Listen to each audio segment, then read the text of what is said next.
какво? Нямам никакъв. Кажи да, какво ти е? Не е ми добре. Не можеш да станеш ли? Да, стал. Не можеш да си намериш нещата? М? Да. Те трябва да са на едно и също място. Трябва.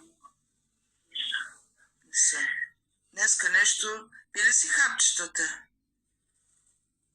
Ай, че не съм. Ако си дигнала кръвно и ходиш скръвно и да са ти там работите, пак няма да ги видиш. Как ти трябва да ти ги зарежат и сутрин като си видиш, че... Цитат от Просто християнство с морална ясност. Настоящото християнство не изтрива границата между доброто и злото заради съхраняване на комфорта.